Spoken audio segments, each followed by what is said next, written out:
Há bilhões de anos, a Terra era um mundo incandescente, sem atmosfera, sem vida e sem água.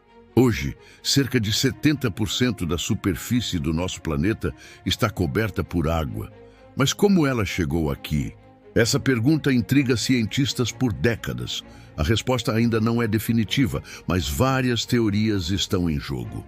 Uma delas diz que a água veio de dentro da própria Terra, liberada por vulcões em excelência. Durante milhões de anos, essas erupções expeliram vapor d'água, que se condensou e formaram as primeiras nuvens. Essa teoria afirma que a água estava presa nos minerais do manto terrestre desde a formação do planeta. Mas será que essa quantidade de água seria suficiente para formar oceanos profundos? Alguns estudos sugerem que sim, outros duvidam. A busca por respostas contínuas. Outra teoria propõe que a água foi trazida do espaço, por cometas e asteroides ricos em gelo. Cometas são verdadeiros blocos de gelo cósmico, compostos por água, amônia e metano congelados. Se milhares deles colidiram com a Terra no passado distante, talvez tenham sido eles os responsáveis pela nossa água. Mas análises recentes mostraram que a composição da água dos cometas nem sempre combina com a da Terra. Já os asteroides, especialmente os do tipo carbonáceos, têm uma assinatura molecular muito próxima da água terrestre. Missões espaciais como a Hayabusa 2 e a Osiris-Rex trouxeram dados importantes sobre isso. Seria possível que asteroides tenham sido os principais fornecedores de água para o nosso planeta? Muitos cientistas acreditam que a resposta está em uma combinação das duas teorias. A água pode ter vindo tanto de dentro quanto de fora. Uma mistura entre vulcanismo e impactos cósmicos. E como a água líquida poderia se manter estável na superfície primitiva da Terra? Isso depende de fatores como temperatura global, pressão atmosférica e atividade solar. Na época, o Sol era mais fraco, mas a atmosfera tinha muito dióxido de carbono, o que mantinha o clima quente. Esse efeito estufa natural permitiu que a água permanecesse líquida mesmo com menos luz solar.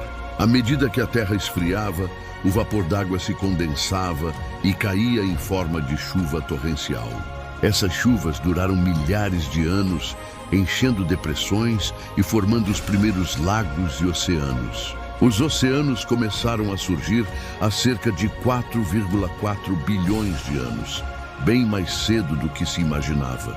Zircões encontrados na Austrália são os registros mais antigos que temos de água líquida na Terra. Esses minerais indicam que a crosta terrestre já havia solidificada e que havia água estável na superfície. Isso mudou nossa visão sobre a juventude do planeta. Ele pode ter sido mais acolhedor do que pensávamos. E como a água interagiu com os minerais da crosta? Ela começou a dissolver sais e nutrientes.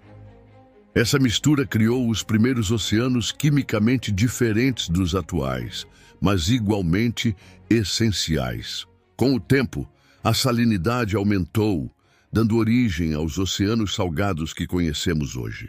A água também desempenhou um papel fundamental no ciclo tectônico, lubrificando placas e gerando vulcanismo. Sem água, não haveria placas tectônicas, e sem elas, a dinâmica da Terra seria completamente diferente. A água moldou a relevância, criou vales, montanhas submersas e até influenciou a deriva continental. Ela também se infiltrou nas profundezas do manto, viajando até centenas de quilômetros abaixo da superfície. Parte dessa água retorna à superfície por meio de vulcões e fontes hidrotermais no fundo oceânico. Esse ciclo contínuo entre superfície e interior da Terra é chamado de ciclo hidrológico profundo. A água também foi essencial para o surgimento da vida, sendo o solvente universal das relações biológicas. Antes disso, porém, ela precisava encontrar um equilíbrio entre evaporação, infiltração e congelamento.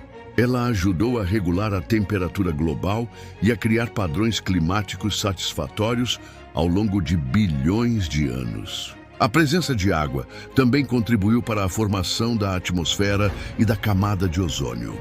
Sem ela, não teríamos nuvens, chuvas, correntes marítimas ou até mesmo o clima moderado que conhecemos.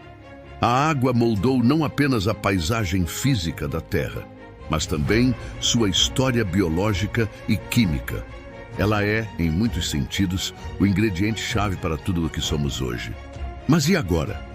Como a água se distribui na Terra e quais são suas reservas mais antigas? Menos de 3% da água do planeta é doce, e grande parte está presa em geleiras e aquíferos profundos.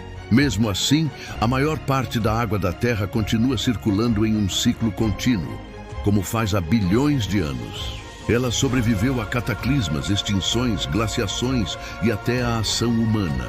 Hoje, enfrentamos novos desafios. Poluição, deficiências e mudanças climáticas que ameaçam esse equilíbrio. Entender a origem da água nos ajuda a valorizar e protegê-la melhor no presente. E pensar que tudo começou com uma gota ou talvez um oceano inteiro vindo do cosmos. Ao olhar para o céu, lembramos que a água que bebemos, nadamos e respiramos pode ter vindo de outro lugar. De asteroides, vulcões ou até de outras galáxias, a história da água é uma jornada interestelar. E talvez, em outros mundos, outra água esteja se formando agora mesmo, esperando por vida. A água é um dos maiores mistérios da Terra e talvez da própria existência. Ela não apenas cobre nosso planeta, ela define quem somos. Do microscópico ao cósmico, a água conecta todos os ciclos da natureza. Ela é o elo entre o passado e o futuro, entre o que fomos e o que ainda podemos ser. Na próxima vez que você beber um copo d'água, lembre-se, está bebendo um pedaço do universo. Um pedaço que passará pelo tempo e pelo espaço até chegar às suas mãos. E assim, terminamos esta jornada sobre a origem dos oceanos e da água que nos dá vida. Até a próxima.